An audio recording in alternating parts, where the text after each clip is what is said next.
Comment valoriser un château comme ici?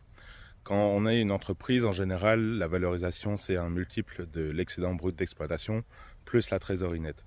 Mais dans le cas d'un château qu'on opère, comme ici un château forme, avec de la location pour les événements, la valorisation est forcément différente puisque le château en lui-même a une valeur très importante par rapport au chiffre d'affaires que l'activité peut générer et du coup sa propre marge. Et c'est pour ça que Château Forme, ils ont un modèle spécifique. Ils achètent jamais leur château. Ils sont locataires en fait du château. Et le propriétaire, lui, il encaisse des loyers. Ça lui permet de payer ses prochains gros travaux. S'il doit rechanger le toit, les fenêtres, etc., ça coûte extrêmement cher sur un château, surtout un château classé comme ici. Et ça lui permet aussi de garder de la valeur pour son château. Et quand il va le revendre, eh bien, il va faire son argent sur l'appréciation de la valeur du château en lui-même, mais pas forcément sur l'activité qu'il y a eu dedans.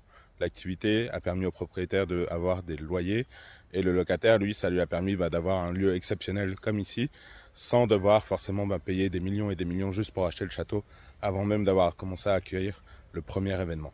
Si vous voulez valoriser votre entreprise, contactez-moi, envoyez-moi un message et je le ferai avec grand plaisir.